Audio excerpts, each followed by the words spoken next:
India is now looking at a second wave of the COVID-19. But are we prepared enough to handle it? There are some cities like Delhi that have already seen 3 waves of COVID pandemic. And to speak more about the details of how and what we are doing right now, I have with me Dr. Shekhar Mande, leading scientist expert as well as head of the CSIR. So we are witnessing the second wave. How ready are we to handle it? See, in a sense, we have gone through the last entire 1 year in handling this pandemic, and you would agree with me that India has handled it much better than many other nations in the world, including some of the most developed economies.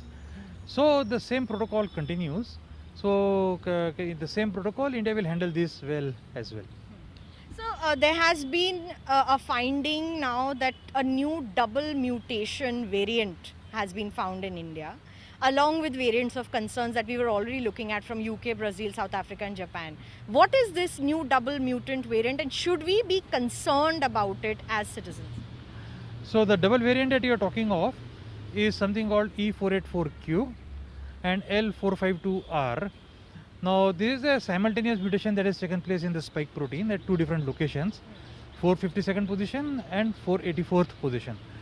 So that's a double mutant. Part of the double mutant is found elsewhere in the world, including the California strain and all. This is actually found, L452R particularly is quite prevalent in California. We should be concerned about it, number one, but we should not panic about it. You know, the concern in the sense that actually we should keep a watch on the mutant, whether it is spreading, whether it is spreading faster or not. They are the kind of things actually we should keep a very close watch on this. So that's how it should be. So, but is this leading to a spike in cases? We heard from the government that Maharashtra has reported around 15 to 20% samples with this new double mutant variant. Also seen about 9 samples testing positive in Delhi as well. So as of now, the epidemiological data does not support that this mutant is spreading widely, because the 15 to 20% number that you are quoting has been constant over the last 3 months period. So every month when we do, the number has remained constant. Had the mutant been spreading, the number would have dramatically shot up, this 15 to 20%. But that has not happened. But as I say, on today's date, the data is not adequate for us to conclude whether this mutant is spreading faster in the field or not. So we'll have to wait and watch on this. So also we are doing studies on how the South African variant could be resistant to vaccines. Has something new been found in that particular study? Because the South African variant seems to be of concern.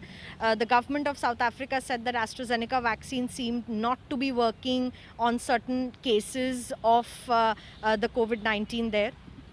See, government of South Africa saying that it doesn't work or it works makes not much meaning to the scientific world, because the scientific world actually would trust in a study that is published, peer reviewed and all. So government of South Africa's position on this is for us difficult to judge, because we have not seen the scientific data in our hand as yet. On today's date, there is no definitive data that suggests that the mutations are resistant to the vaccine. In a sense, a person has taken complete vaccine, has gone through the routine of taking 2 doses and waited for another 15 days after the second dose, has developed immunity, and then after that has been infected with the new variant. Now those kind of cases are far and few. So at this stage, it's very difficult to say that vaccinated individuals are not protected. So we would like to believe that vaccinated individuals are protected. That's what we would like to believe at this stage. Sir, at this juncture, India is only using 2 vaccines, Covishield and Covaxin. We have more vaccines in the pipeline, but the latest one happens to be Sputnik V that's been made in Russia. We've still not gone ahead with the Russian vaccine. We are also looking at Zydus Cadila that's being made in India over here. But what is leading to the delay in providing an approval for these vaccines? Also, the question on Moderna or Pfizer to bring them to India, is CSIR still in talks with Moderna? Where has it led to? See, there is no delay per se in the approvals of any of those, because there is a standard regulatory process, and the regulators actually take a very informed call on the vaccine, whether it is safe or not. whether it's efficacious or not, whether it protects people for the intended benefit or not. So these are the calls that the regulator has to take, and regulator invariably takes help of subject expert panel, and the subject expert committee actually recommends to the regulator on whatever positive, negative aspects of that might be, and based on that the regulator actually takes a call. Now that process has been fairly robust, and we cannot actually find a fault that why third vaccine has not come. Zydus Cadila you mentioned, Zydus Cadila is already undergoing trial, and all of us are very anxiously looking at the results of the trial as and when they become available. You also mentioned Sputnik, and Sputnik trials also have been done, and we are also waiting very anxiously what the subject expert committee actually talks about the Sputnik thing. Let us hope that one of these things actually is available in near future. So what is happening with Moderna? So Moderna, CSIR's interest is to talk science with them. It's a very new science that actually came up in the last 15-20 years. In fact, last 15-20 years, many people did not believe the idea of mRNA as vaccine being proposed by these two people. One is this very famous lady called Carrico, and the other is Dr. Weizmann. And many people did not believe that such an approach could work, but it's very exciting that the approach actually works. And not only works, it's a very powerful approach. And is the science part of that is what CSIR is very interested in. So we are still talking to Moderna. We have meetings every now and then. But when we speak, we actually talk about the science, why mRNA works, how does one stabilize the mRNA, how do we think that the same platform can be made available to other diseases of interest. So they are the kind of things when we talk to Moderna, we talk about it. So is India trying to bring that mRNA platform here? Because if I'm not wrong, Genova Biopharmaceuticals is already working on an mRNA vaccine in India. Yes, so Genova's platform also is a very exciting platform. They have what they call as self-replicating mRNA.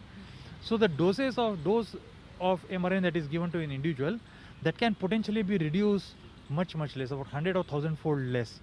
And that's a very exciting thing once again. And let us hope that Genova actually gets some very positive results out of this. All of us are looking forward to reading the results of Genova clinical trials. Yeah. What's your opinion on Johnson & Johnson's vaccine? Johnson & Johnson is a very interesting vaccine. It's a DNA-based vaccine, and it's a single-shot vaccine. So that also the results are very good. What we actually have seen in scientific literature, the results look pretty good. Yeah. Do you think that it's a vaccine that India could look forward to? Yes, as a country we should look forward to any vaccine that comes here. But these are the kind of decisions that are taken by the companies, because they are commercial companies, and they engage with different governments around the world in talks about their platforms, their vaccines and all. And it's between them to actually decide. And we as common people should just hope that they also engage with Indian government. And let us hope that Johnson & Johnson vaccine also is a good vaccine that can be made available to people around the world.